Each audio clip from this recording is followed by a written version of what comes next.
केतुदेव नक्षत्र परिवर्तन करतोय.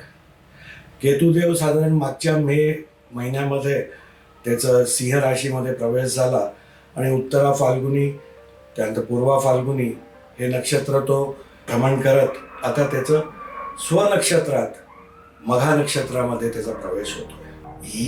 हे जे नक्षत्राचं भ्रमण आहे साधारण एक 6 महिन्याचं हे भ्रमण आहे.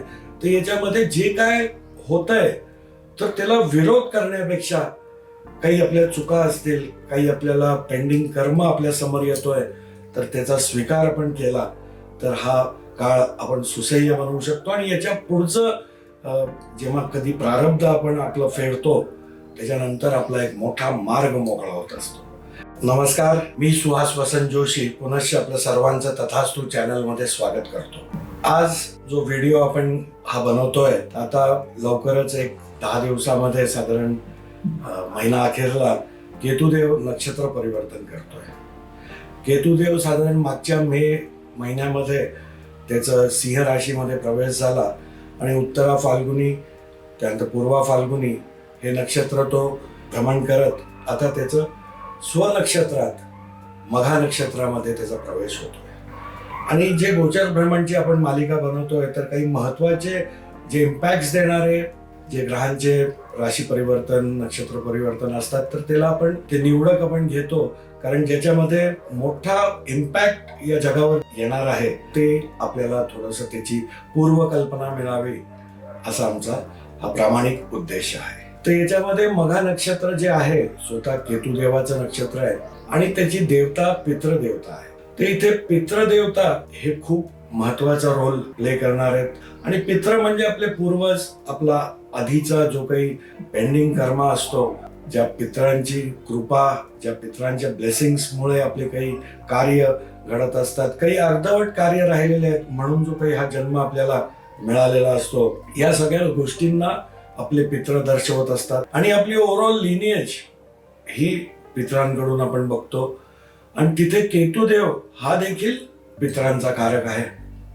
आणि मघा नक्षत्र काही आपले गतजन्मांचे काही कार्य राहिलेले आहेत तर त्याला देखील दर्शवणारा केतू आणि त्याचंच मघा नक्षत्र हे दोन्ही डिनोट होत आहेत आणि नक्षत्रातून त्याचं आता हे जो भ्रमण आहे तर त्यामुळे हे खूप महत्वपूर्ण असा हा बदल होतोय.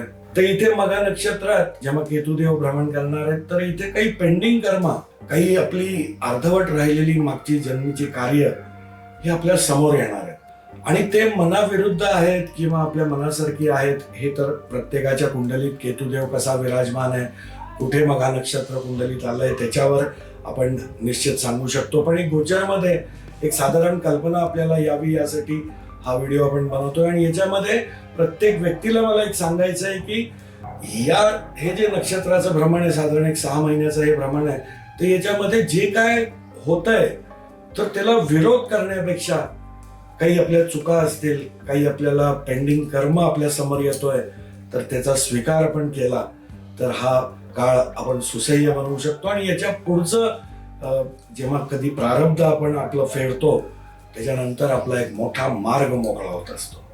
तर या गोष्टीचा प्रत्येकाने हे 6 महिने येणार आहेत तर तिथे या गोष्टीचं त्यांनी लक्षात ठेवणं गरजेचं आहे आणि त्याप्रमाणे जेवढं जमेल तेवढं पॉझिटिव्हली आपल्या बरोबर घडणाऱ्या गोष्टी त्यांनी घ्यायच्या आहेत. कारण इथे भरपूर गोष्टी, कारण केतुदेव मुळातच आज कट देणारा प्लॅनेट आहे तर आपल्या रिलेशन्समध्ये कट पडतायत, आपल्या बिझनेसमध्ये, पार्टनरशिप्समध्ये आपल्या काही इच्छा आहेत, आकांक्षा आहेत तिथे कट पडतोय. तर कुठलीही गोष्ट जेव्हा घडते तर ती वाईटासाठी घडली आहे हे जो काही एक धारणा घेऊन मनुष्य त्याचं मनाला लावून घेतो असं कदापिही नसतं. आज एखादी गोष्ट ती कदाचित आपल्यासाठी चांगली नव्हती म्हणून देवाने ती कट केली आणि दुसरा एक मोठा अथांग असा समुद्र आपल्यासाठी तो दुसरीकडे ओपन देखील करतो. तर पॉझिटिव्हली या गोष्टी आपल्याला सर्वांना घेणं गरजेचं आहे. आता जो मंडेन लेवलला याचा इम्पॅक्ट आहे जो खूप महत्वाचा आहे ज्याच्यासाठी मुळात हा व्हिडिओ आपण बनवतोय. तर इथे केतुदेव अग्नी तत्वाला दाखवणारा प्लॅनेट आहे आणि सिंह राशी ज्याच्यात ही मघा नक्षत्राचं नक्षत्र येतं तर हे सूर्यनारायणाची रास आहे. ही रास देखील अग्नितत्वाला दर्शवते. तर इथे अग्नितत्व पूर्णपणे ऍक्टिव्हेट होणार आहेत. केतुदेव वेपन्सला दाखवतो आज मघा नक्षत्राचं जे चिन्ह आहे ते सिंहासनाला दाखवतं. सिंह रास ही राजकारणाला, ही सत्तेला, वरिष्ठ रॉयल फॅमिलीजला यांना दाखवणारी ही रास आहे. तर इथे आता कट पडणार आहे. तर इथे कट पडणार आहे म्हणजे काय, तर इथे रिअलाइन होणार आहे पूर्ण वर्ल्ड. भरपूर गव्हर्नमेंट्स यांना रोषाचा सामना करायला लावेल.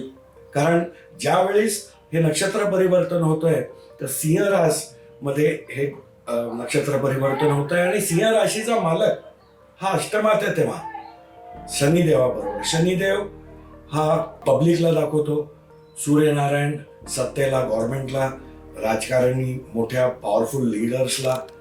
तर या दोघांची दुश्मनी आहे आणि ते दोघं अष्टम स्थानात विराजमान आहेत. जेव्हा हे परिवर्तन होत आहे तर साधारण रिझल्ट आपल्याला काय भेटणार आहे या केतू देवाचा, तर राजकारणी, मोठ्या हाय लेवलचे लीडर्स यांच्यासाठी खूप पीडादायक काळ हा ठरू शकतो. लोकांचा रोष त्यांच्यावर येऊ शकतो, लोकांचं त्यांच्या विरुद्धचं उठाव होऊ शकतो. बरेचसे सत्ता पालट होणार आहेत. आज या काळात जे इलेक्शन्स येतील तर इथे 100% सत्ता पालट होऊ शकते आणि एखादी गव्हर्नमेंट जी नुकतीच निवडून आली आहे तिच्या विरुद्धही लोकांचा उठाव होऊन तिचा सत्ता पालट होऊ शकतो. आज आपल्या देशामध्येही त्या काळात काही इलेक्शन्स आहेत, पण त्याच्यामध्ये महत्वपूर्ण पश्चिम बंगालचं जे मागच्या वेळेसच बीजेपीनी पूर्ण जोर लावला होता, पण त्यावेळेस तिकडे ममता बॅनर्जींचा विजय झाला होता. पण यावेळेस आता ममता बॅनर्जींचं कुंडली जे काय सांगते तर तिथे त्यांना निराशा पदरात येऊ शकते आणि बीजेपीचा विजय तिकडे होऊ शकतोय. तर हा जो काय बदल तिकडे घडेल तर त्याच्यानंतर तिथे काही उद्रेक होण्याचा चान्स आहे, तिथे गव्हर्नमेंटच्या विरुद्ध उठाव करण्याचा चान्स आहे, मोठे मोठे आंदोलन होण्याचा चान्स आहे. याच्यामध्ये आज शेतकरी वर्गाच्या विरुद्ध डील साईन झाली आहे. तर तो जो काही विषय आहे तर त्याच्यामध्ये काही चुकीच्या धोरणांवर गव्हर्नमेंटनी कॉम्प्रोमाइज केलं तर आपला शेतकरी वर्ग देशातला हा मोठ्या प्रमाणावर उठाव करू शकतो, मोठं आंदोलन त्या बाबतीत होऊ शकतं. तर इथे आपल्याला टोटल वर्ल्डमध्ये एक वर्ल्ड ऑर्डरमध्ये एक रिअलाइनमेंट दिसणार आहे. आज टोटल वर्ल्डमध्ये जेवढे गव्हर्नमेंट्स आहेत त्याच्यात रिअलाइनमेंट होताना दिसतंय. तर एक मोठा बदल, एक मोठा चेंज कडे हे वर्ल्ड आता हे केतू देवाचं भ्रमण तिथे घेऊन चाललेलं आहे. तर इथे सामान्य माणूस आपण जे आहोत तर आपल्याला आपल्या या 5-6 महिन्यामध्ये काही प्रारब्ध आपल्या समोर येतील याची मानसिक तयारी ठेवा आणि तिथे उत्तेजनात्मक काही प्रतिक्रिया देण्यापेक्षा त्याला समजून घेऊन काही आपल्या चुका असतील तर त्यांना मान्य केलं आणि जे काय माझ्याबरोबर घडतंय तर हे माझं एक जुनं प्रारब्ध होतं आणि ते आता संपलं की माझा दैदिप्यमान काळ निश्चित मला समोर येणार आहे. या दृष्टीने, या पॉझिटिव्हिटीने तुम्ही पुढे जाल तर हे नक्षत्रातलं केतुदेवाचं भ्रमण तुम्हाला शुभ फलदायी पण ठरू शकतं. केतुदेव हा गुरुदेवाचा चेला आहे, गुरुदेव ज्ञान आहे. केतुदेव हा एकमेव नवग्रहांमधला प्लॅनेट आहे की तो सांगतो की काही ठेवलेलं नाहीये या दुनियामध्ये, या भौतिकतेमध्ये. तुम्ही देवाकडे चला. तर तुम्ही समजा अध्यात्मात आहात, तुम्ही धर्माचं आचरण करताय तर केतुदेवाचं हे भ्रमण तुम्हाला सिंहासनावर देखील बसवू शकतं. कारण केतुदेवाचंच नक्षत्र आहे आणि त्याचं चिन्ह सिंहासन आहे. तर केतुदेव जेव्हा स्वनक्षत्रातून भ्रमण करतोय तर तो एखाद्याला सिंहासनावर बसवेल आणि एखाद्याला सिंहासनावरून उचलून खाली देखील फेकूची शक्ती या काळात केतुदेवाकडे असणार आहे. तर ह्या स्वनक्षत्रातून बलशाली केतुदेवाचं हे जो गोचर प्रमाण होत आहे ते अग्नितत्व पूर्णपणे ऍक्टिव्हेट करणार आहे. अग्नि तांडव आपल्याला भरपूर मोठ्या प्रमाणावर बघायला मिळणार आहे. याच्यामध्ये आज शार्प वेपन्स, आज पूर्णपणे वेपन हे डिपार्टमेंट मंगळ आणि केतूकडे मुळात येतात, पण केतुदेवाकडे डिस्ट्रक्शनचे वेपन्स प्रामुख्याने येतात. ते याच्यात हे जे काही युद्ध आज बुद्धदेव मार्गी झाल्यामुळे काही टेबल, काही डायलॉग सुरू होतील, पण आता हे जे काही केतुदेवाचं भ्रमण सुरू होणार आहे तर हे डिस्ट्रक्शनकडे जाताना दिसतंय. हे खूप मोठ्या प्रमाणावर एक लॉंग टाइम साठीचं युद्ध होताना दिसतंय. भलेही काही थोड्या दिवसासाठी बंबार्डिंग आणि या गोष्टी जरी आटोक्यात आल्यात, पण ट्रेड वॉर आहे, आज एकमेकांवर आज सायबर अटॅक सुरू आहे. तर वेगळ्या वेगळ्या पद्धतीने हा वॉर चालूच राहणार आहे. आणि हा जे काही आता ठिणगी पडलेली आहे, हा पुढे वर्ल्ड वॉरमध्ये कन्वर्ट होणारच आहे काही काळासाठी. गुरुदेव पण थोडे दिवसांनी उच्चीचे होणार आहेत. तर त्या काळामध्ये काही जे डिस्ट्रक्शनकडे चाललंय आणि जे काही नुकसान दिसतंय, तर याच्यामध्ये कुणाच्या तरी मध्यस्थीने थोडंफार प्रमाण या युद्धाचं कमी होताना आपण बघू शकू. पण या युद्धामध्ये जे आता केतुदेवाचं हे भ्रमण सुरू होत आहे, तर इथे वेगळे वेगळे वेपन्स वापरले जाणार आहेत, ज्याच्यामुळे मोठ्या प्रमाणावर अग्नितांडव आपल्याला बघता येणार आहे. अग्नितांडव मुळातच सगळीकडे, कारण परत एकदा मीन राशीमध्ये सूर्यनारायण जे गेले, तर परत एकदा मंगळ त्यांनाही भेटणार आहेत. आणि मंगळ आणि सूर्य जेव्हा एकत्र भेटतात, दोघं परत अग्नी तत्वाचे प्लॅनेट्स आहेत, तर पुन्हा एकदा अग्नितांडव. आणि मेन मुळात मागे मी जेव्हा मीन राशीमध्ये शनिदेवाचा प्रवेश झाला होता, तर तो जो काही व्हिडिओ आहे तो तुम्ही बघू शकता. त्याच्यामध्ये मीन रास हे समुद्राला दाखवते. तर समुद्रावर मोठं काही घडणार आहे, मोठं काही समुद्राच्या बाउंड्रीजसाठी काही युद्ध होणार आहे. तर ते सगळं आता आपण होताना बघतोय. आणि तिथे आता जेव्हा मीन राशीमध्ये सूर्य आणि मंगळ दोघं ॲग्रेशनचे प्लॅनेट तिकडे येतील, तर तिकडे खूप मोठ्या प्रमाणावर अग्नितांडव, बंबार्डिंग आणि मोठ्या स्तरावरचं युद्ध आपल्याला समुद्राच्या याच्यावर सी सरफेससाठी, सी बाउंड्रीजसाठी आपल्याला बघायला मिळणार आहे. याच्यामध्ये अग्नितत्वाचं जो काही वाढ होते, तर उन्हाळा खूपच असह्य अशा पृथ्वीवरच्या बरेच भागांमध्ये असह्य असा उन्हाळा बघायला मिळणार आहे, की जो आजपर्यंत कधी आपण अनुभव नव्हता घेतला. आणि त्याच्यामुळे याचा परिणाम वर्षा ऋतूवर होणार आहे. तर पाऊस खूप ठिकाणी एकदमच कमी आणि खूप ठिकाणी एकदमच जास्त, हे देखील आपल्याला या येणाऱ्या केतुदेवाच्या भ्रमणामध्ये हे देखील रिझल्ट आपल्याला बघायला मिळतात. तर या भ्रमणामध्ये जो काही उत्मात या संपूर्ण जगात आपण बघू शकतो, तर इथे आपल्याला वैयक्तिक आपल्या आयुष्यामध्ये उथलपुथल नको आहे. आणि आपल्याला याचा हा काळ सुसह्य होऊन आपल्याला याचे शुभ फळ मिळावी, याच्यासाठी आपण अगदी सोपे उपाय करू शकतो, जे सर्व राशी आणि सर्व लग्न प्रत्येक व्यक्ती करू शकते. ते म्हणजे आज याचा नक्षत्राचा देवता हे पितृदेवता आहेत. तर ओम सर्वोभ्यो पितृभ्यो नमः किंवा ओम पित्राय नमः हा जप तुम्ही या काळात निश्चित करायला पाहिजे. याच्यामध्ये तुम्ही जास्तीत जास्त वेळा आपले परिचित अपरिचित सर्व पितरांना आठवायला पाहिजे. अमावस्या पौर्णिमा शनिवारच्या दिवशी तुम्ही त्यांच्या नावाने पिंपळाच्या झाडाखाली दिवा लावायला पाहिजे. तुम्ही त्यांना तर्पण विधीने तर्पण द्यायला पाहिजे. तुम्ही त्यांच्या नावाने तुम्ही स्नान दान हे अमावस्या पौर्णिमेला निश्चित करायला पाहिजे. आणि सदैव त्यांना त्यांचा पुढचा मार्ग, आपले परिचित अपरिचित पितरांचा पुढचा मार्ग सुकर व्हावा, यासाठी तुम्ही देवांकडे प्रार्थना करायला पाहिजे.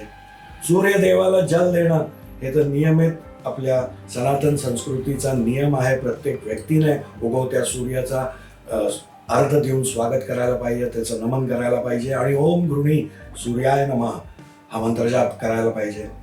या काळात तुम्ही गहू आणि गूळ हे तुम्ही गौमाताला खाऊ घालून देखील या भ्रमणाची अशुभता तुम्ही कमी करू शकता. आता अगदी थोडक्यामध्ये आपण हे केतुदेवाचं जे मघा नक्षत्रातलं भ्रमण आहे, तर प्रत्येक राशीला कुठल्या पार्टमध्ये लाईफच्या त्याला लक्ष देणं गरजेचं आहे, हे आपण अगदी थोडक्यात बघूयात. मेष राशीसाठी पंचम स्थानामध्ये सिंह रास येते आणि तिथे हा नक्षत्र परिवर्तन होत आहे आणि केतुदेवाचं भ्रमण सध्या तिथून होणार आहे. पंचम स्थान संततीचं आहे, तर संततीच्या रिलेटेडच्या काही गोष्टी, काही जबाबदारी, जिथे आपलं दुर्लक्ष झालं होतं त्या गोष्टी आपल्या समोर येतील. आपल्याला काही आपल्या अफेअर्सच्या रिलेटेड काही गोष्टी पेंडिंग होत्या त्या समोर येतील. तर इथे आपल्याला लक्ष देणं गरजेचं आहे. आणि इथे एक पूर्ण निर्धार घेऊन काही ना काही आपल्याला कायमचा तोडगा हा आपल्याला काढायचा आहे. वृषभ राशीसाठी चौथ्या घरात सिंह रास येते, तर आपल्याला मातेच्या रिलेटेड आपल्याला प्रॉपर्टीच्या रिलेटेड काही गोष्टी, आपल्या राहत्या घराच्या रिलेटेड काही गोष्टी फ्रंटवर येणार आहेत, तर तिथे आपल्याला लक्ष देणं गरजेचं आहे. मिथुन राशीसाठी तृतीय स्थानात सिंह रास येते. तर सिबलिंग्सच्या रिलेटेड काही कर्म आपला बाकी होता, काही आपल्या चुका झालेल्या होत्या, आपल्या कम्युनिकेशन या ठिकाणी आपल्याला लक्ष देणं गरजेचं आहे. कर्क राशीसाठी द्वितीय स्थानात सिंह रास येते. तर कुटुंब, आपलं धन, आपले ओव्हरऑल रिसोर्सेस, आपली वाणी इथे लक्ष देणं गरजेचं आहे. सिंह राशीसाठी लग्नातच हे नक्षत्र परिवर्तन आणि केतुदेवाचं भ्रमण होत आहे. तर इथे आपली ओव्हरऑल पर्सनॅलिटी, आपली हेल्थ या गोष्टींवर लक्ष देणं गरजेचं आहे. कन्या राशीसाठी 12व्या घरामध्ये सिंह रास येते. 12व्या घरातून आपल्याला फॉरेन रिलेटेड काही आपल्या गोष्टी अर्धवट राहिल्या होत्या, त्या फ्रंटवर येण्याचे चान्स आहेत. आपल्याला डोनेशनच्या रिलेटेड काही आपलं भरपूर दिवसापासून आपल्याला वाटत होतं काही करावं, पण ते पेंडिंग होतं, तर तिथे आपल्याला लक्ष देणं गरजेचं आहे. हॉस्पिटलायझेशन हे देखील काही फ्रंटवर गोष्टी आत्ताच्या काळात येऊ शकतात. तूळ राशीसाठी 11व्या स्थानात सिंह राशी येते आणि तिथून हे केतुदेवाचं भ्रमण होत आहे. तर सोशल नेटवर्कच्या रिलेटेड काही गोष्टी पेंडिंग होत्या, मित्र परिवारामध्ये काही गोष्टी अर्धवट राहिल्या होत्या, त्या फ्रंटला येऊ शकतात, तर तिथे आपल्याला लक्ष देणं गरजेचं आहे. वृश्चिक रास, दशम स्थानामध्ये सिंह रास येते आणि आपल्याला आपलं वर्क प्लेस, आपले कलिग्स, आपल्या वडिलांचं कुटुंब या गोष्टी सध्याच्या काळात फ्रंटला येणार आहे. तर तिथला कुठलाही पेंडिंग कर्म असेल, काही आपल्या चुका असतील, तर तिथे निस्तारून घेण्याचा वेळ आपल्याला हा येत्या काळामध्ये आपल्याला दिसत आहे. धनुरास, 9व्या स्थानामध्ये सिंह रास येते. तर वडिलांशी काही मतभेद होते, वडिलांच्या मनाविरुद्ध काही आपण केलं होतं, आपल्या ओव्हरऑल लिनिएज, आपले पूर्वज यांच्या काही गोष्टी आपण फॉलो न करता, आपल्या घराण्याच्या गोष्टी फॉलो न करता आपण काही वेगळ्या पावलं उचलली होती, तर त्या गोष्टी फ्रंटवर येण्यात सध्याच्या काळात आपल्याला दिसत आहे. तिथे आपल्याला लक्षपूर्वक लक्ष देणं गरजेचं आहे. मकर राशीसाठी 8म स्थानात सिंह रास येते. 8म स्थान सासूरवाडीला दाखवत आहे. तर सासूरवाडीच्या रिलेटेड काही कर्म आपले समोर येऊ शकतात. हे स्थान पिढांचं पण आहे. तर अचानक काही पिढा आपल्या अंगावर मागच्या काळात आली होती, तर तिचा संपुष्टात येण्याचा देखील हा काळ जरू शकतो. तर इथे आपल्याला 8म स्थानावर लक्ष देणं गरजेचं आहे. कुंभ राशीसाठी 7म स्थानात सिंह रास येते. 7म स्थान व्यापारातील पार्टनर्स, विवाह, तर या गोष्टी आता सध्याच्या येणाऱ्या काळामध्ये बोर्डावर येणार आहेत, तर इथे आपल्याला लक्ष देणं गरजेचं आहे. मीन राशीसाठी 6ष्ठ स्थानात सिंह रास येते. 6ष्ठ स्थान रोग, ऋण, रिपू, शत्रू या गोष्टींना दाखवते. तर या गोष्टी सध्या येणाऱ्या काळामध्ये या बोर्डावर येणार आहेत, तर इथे आपल्याला लक्ष देणं गरजेचं आहे. धन्यवाद.